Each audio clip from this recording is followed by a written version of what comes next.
Hello viewers, কেমন আছেন সবাই? নিশ্চয়ই ভালো আছেন। সকাল সকাল নতুন আরেকটি ব্লগ নিয়ে চলে আসলাম। আজকে সকালে অন্যদিন তো দেখানো হয় না, সকালে আমরা নাস্তা করি, তারপরে সকালে গ্রামে সবাই সকালে ভাত খাই। এই যে আজকে যেমন আজকেরটা দেখাচ্ছি, আজকে মাছ দিয়ে শাক দিয়ে তরকারি রান্না করব, মাছ ভাজি করব, পুকুরের মাছ আর করলা ভাজি করব। আজকে সকালে আমরা এই দিয়ে খাবো, তারপরে দুপুরে মাংস হবে বা মাছ ভুনা হবে, সেটা সবই আপনাদের সাথে শেয়ার করব। ব্লগটি এখন থেকে স্টার্ট করছি। মা কি করে? বসিয়েছে, আমাকে তরকারি কেটে দিল, গুছাই টুছাই দিল, আমি এই যে রান্না করতে এসেছি। কেবল খাওয়া দাওয়া করলাম, রান্না টান্না সেরে সবাইকে খেতে দিলাম, নিজেও খাবার খেলাম। এখন দুপুরে রান্নায় যাব। তার আগে ভাবছি রোদ ওঠার আগে ওই পেয়ারা গাছের ওখানে যাব। অনেক পেয়ারাগুলো পাড়তে হবে। দেখি, পাকা পেয়ারা আমার তেমন ভালো লাগে না, কাঁচা পেয়ারা কিছু পেরে নিয়ে আসবো। বিকেলবেলা আসলে সময় হয়ে ওঠে না, আর আসছি 3-4 দিন, একদিনও গাছের কাছে যেতে পারলাম না।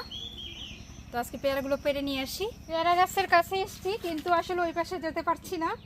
এইখান থেকে সামনে থেকে কিছু ছিঁড়ে নিয়ে যাব। আমি আবার কাঁচা পেয়ারা খেতেই পছন্দ করি, পাকা পেয়ারা আমার খুব একটা ভালো লাগে না। কাঁচা পেয়ারা নিয়ে যাই কয়টা, দুপুরবেলা মাখাবো। অনেক পেয়ারা ধরেছিল, পেকে সব পড়ে পড়ে যাচ্ছে। আর বৃষ্টি হলে তারপরে একটু ভালো থাকতো।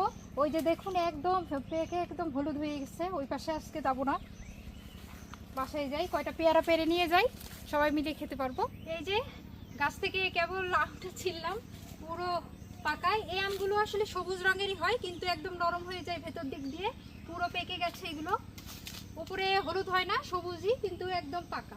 ওই যে উপরে ওইটা আমি পারছি না, ওটা লাঠি দিয়ে পারতে হবে। এটা পুরো পাকা, দেখলাম একটা ছিঁড়তে মন চাইলো। আরও আছে ভেতর দিক দিয়ে অনেক, এখানে দাঁড়িয়ে দাঁড়িয়ে ছেড়ে যাবে। বিকেলে আসবো, বিকেলে এসে কয়টা ছিঁড়ে নিয়ে যাবো। ভিউয়ার্স, এখন দুপুর টাইম, দুপুরে রান্না করতে চলে এসেছি। এই যে মোরগের মাংস ফ্রিজ থেকে বের করে এনেছি, অনেকটাই নরম হয়ে গেছে ফ্রিজটা। আর গতকাল তো মশলা বাটছিলাম, তার কিছু অংশ আছে, আমি আর একটু বাটবো, বেটে মাংস উঠিয়ে দেবো। আজকে দুপুরে মোরগের মাংস রান্না হবে, আর কি রান্না হবে দেখা যাক। মাংসটা ভিজিয়ে রেখেছি, কমপ্লিট হয়ে গেছে, এখন আমি রান্নায় চলে যাব। হ্যালো ভিউয়ার্স, রান্না করব। এর মধ্যে বাবু কান্নাকাটি করছে, এসে ওকে একটু ঘুম পাড়িয়ে দিলাম। ওকে ঘুম পাড়িয়ে তারপর রান্না করতে যাব।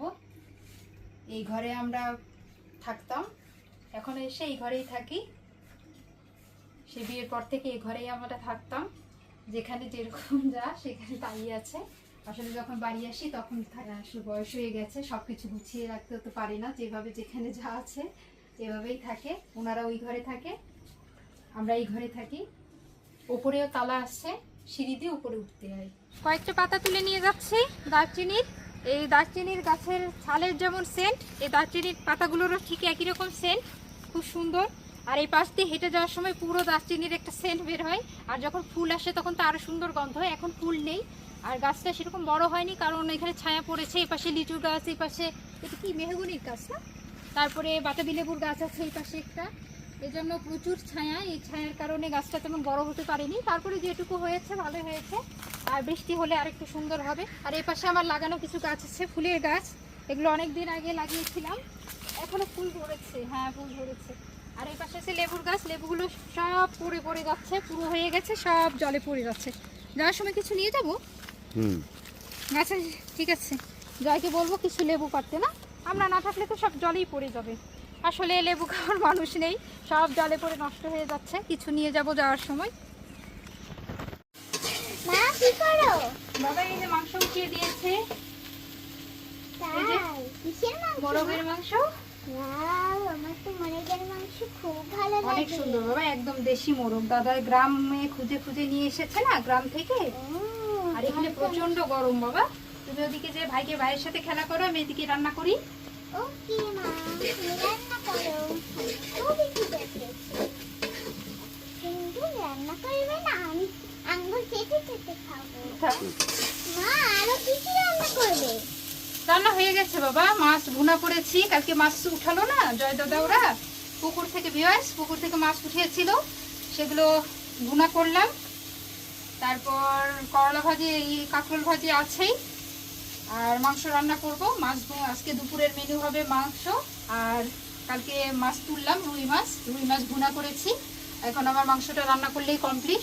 আর আজকে এত গরম পড়েছে, কালকে থেকে ওয়েদারটা এত গরম, আমাদের বাড়ি আসলে একদম গাছগাছালিতে ভরা, গরম হওয়ার কোনো কথাই নেই, বরং রাতে কাঁথা গায়ে দিতে হয়, এতটা ঠান্ডা পড়ে। কিন্তু গতকাল আর আজকে প্রচণ্ড গরম, দেখছেন আমার কি অবস্থা, প্রচুর গরম পড়েছে। রান্নাটা তাড়াতাড়ি সেরে নিই।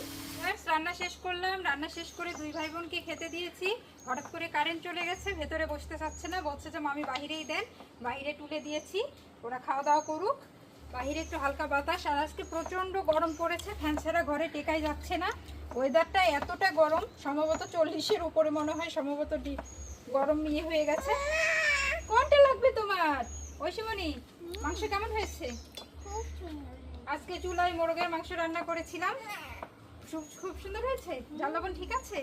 আর চুলার রান্না যেভাবেই রান্না করি সেটা টেস্ট হয়, গ্যাসের রান্না আসলে ভালো লাগে না, চুলার রান্না বেশি হিটে রান্নাটা অনেক সুন্দর হয়। ওরা দুই ভাই বোন খেয়ে উঠুক, তারপরে আমরা সবাই খাবো। আর আমার বাবাইটা নিচু হচ্ছে, আমার বাবাইটা কি ধরবে, কি ধরবে? ওগুলো ওগুলো তোমার খাওয়ার সময় হয়েছে, ওসব তুমি খাবে তো। ভিয়াস, আমরা খাওয়া দাওয়া করি, সঙ্গেই থাকুন। খাওয়া দাওয়া করলাম, খাওয়া দাওয়া করে ঘরে যেয়ে দেখি কারেন্ট নেই, যেমন গরম পড়েছে, কারেন্টটাও বারবার চলে যাচ্ছে। এসেছি এখানে দক্ষিণ দিকের বাতাস এত সুন্দর, বাবুকে নিয়ে এসেছি, এখানে বাতাসটা মনে হচ্ছে না যে গরম অনুভূত হচ্ছে। আসলে বাড়িতে প্রচুর গাছ, তেমন একটা গরম অনুভূত হয় না, বরং ঘরে গেলেই বেশি গরম অনুভূত হয়। আর এই যে দেখুন বাতাবি লেবু, আমরা আরও কয়েকটা ছিল, সেগুলো মাখিয়ে খেয়ে ফেলেছি, লবণ ঝাল কাসন দিয়ে, অনেক টেস্টি। আর এই বাতাবিগুলো অনেক মিষ্টি, ভেতরে পুরো লাল হয়ে যায়। এই আরেকটা আছে, এটা এখনো তেমন পুরো হয়নি, তো বলছে থাক, এটা থাক, গাছ জুড়ে একটা ফল রাখতে হয়। অন্যান্য ওই পাশে পুকুরে আরও গাছ আছে, ওইদিকে যাওয়া হয়নি, আপনাদের অন্য সময় দেখাবো। আর এটা হচ্ছে আমলকির গাছ, এটার বয়স মনে হয় 1-2 বছর হয়েছে, খুব বেশি হয়নি। ওই পাশে দুটো আমলকির গাছ আছে, এটা ছোট, এখনো ফল আসার সময় হয়নি, ওই পাশে দুটোতে ফল এসছে। আর এই পাশে পুরো দক্ষিণ দিক তো, মানে কারেন্ট নেই, এই জন্য এই পাশে এসছি। ঘরে প্রচুর গরম, তা ভাবছি যে বাহিরে একটু বসি, খোলামেলা পরিবেশ। আর এই পাশটাই হচ্ছে পুকুর, এখানে কিছু কলা গাছ ছিল, সেগুলো কেটে ফেলছে। আর কিছু হয়েছে, এগুলো সাগর কলার গাছ। আর এই যে জবা ফুলটা দেখছেন, এটাও আমার লাগানো, এখানে ফুল ফুটেছিল, আমার মেয়েটা ছিঁড়ে ফেলেছে, ও এসে খুব মজা করছে, কোথায় ফুল আছে কোথায় কিছু, কয়েকটা ফুল ফুটেছিল, আমার মেয়ে ছিঁড়ে খেলছে। আর এই যে লিচুর গাছটা দেখছেন, লিচুর গাছটা দেখাও, এই যে লিচুর গাছটাই দেখছেন, এগুলো বিদেশি লিচু বলে, অনেক বড় বড় লিচু হয়, যেহেতু লিচু নেই এই জন্য আপনাদের দেখাতে পাচ্ছি না, এই প্রায় আষাঢ় মাসের শেষ, এখন তো লিচু নেই। এখানে একটা গাছ আছে, আর আমাদের পুকুরের ওই কর্নারে একটা বড় লিচুর গাছ আছে, ওই গাছটাতেই লিচু ধরেছিল, তো এখন তো লিচু নেই, লিচুর খাওয়া হয়ে গেছে আমাদের।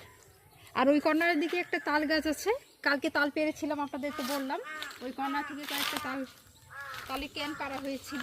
আমরা আসলে ওইদিকে যাই না, তাল দেখা যায় যে পেকে পেকে পড়ে যায়, আমরা বুঝতে পারি না কবে তাল ধরছে, তো আমরা সবাই বাড়ি আসলাম, এই জন্য তাল পারলাম, সবাই তালের শ্বাস খাওয়া হলো। আর ওই পাশ দিয়েও এই পাশ দিয়ে ঘুরে আমাদের কিছু আমের গাছ আছে, এখন আম দেখা যাচ্ছে না, সব আমগুলো প্রায় পাড়া হয়েছে। এই পাশে 2-3টা গাছ এখনও ধরা আছে, আবার পশ্চিম দিকে 3-4টা গাছ এখনও ধরা আছে, অনেক আম। পুরো আমাদের বাড়িটা কেউ এসে বলবে যে পুরো বনবিথিকার মতো একটা পরিবেশ, পুরো বলবে যে আশেপাশে একদম মানে কোন গাছটা নেই, এইরকম অবস্থা। সবাই অনেক দিন পর পর একসাথে হই, সবাই মজা করি বাড়িতে এসে। ভিউয়ার্স, গল্প আড্ডা সব মিলিয়ে সন্ধ্যা লেগে গেছে, এখন সন্ধ্যার বাতি দেব, সন্ধ্যা প্রায় আসন্ন, আর একটু 6:30 পার হয়ে গেছে। তো এখন আজকের ভিডিওটি আপনাদের কেমন লাগলো, ভিডিওটি যদি ভালো লাগে অবশ্যই একটা লাইক করবেন, কমেন্টস করবেন, বন্ধুদের সাথে শেয়ার করবেন, আর অবশ্যই সাবস্ক্রাইব করতে ভুলবেন না। নেক্সট ভিডিও দেখার জন্য আমন্ত্রণ রইল, সে পর্যন্ত ভালো থাকবেন।